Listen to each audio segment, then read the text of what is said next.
अगर जवाब आई दूगो कुत्ता भौंका था सर लखनऊ में। हाँ जाए दो भैया। हमारा जाएगी पड़ी हमारे के उचुथड़ा चिथड़ा उड़ाई। बस वो काम बेहतर होना चाहिए, उस काम में मजा आना चाहिए।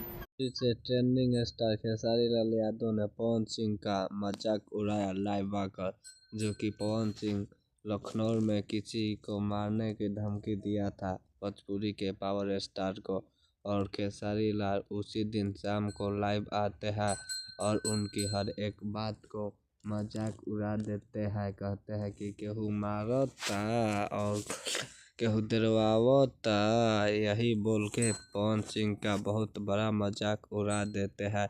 आप लोग वीडियो में देख सकते हैं ट्रेंडिंग स्टार खेसारी लाल यादव कैसे मजाक उड़ा रहे हैं पावर स्टार पवन सिंह का। अगर आप लोग हमारे चैनल पर नए हैं तो हमारे चैनल को सब्सक्राइब, लाइक और जरूर कीजिएगा और शेयर कीजिएगा।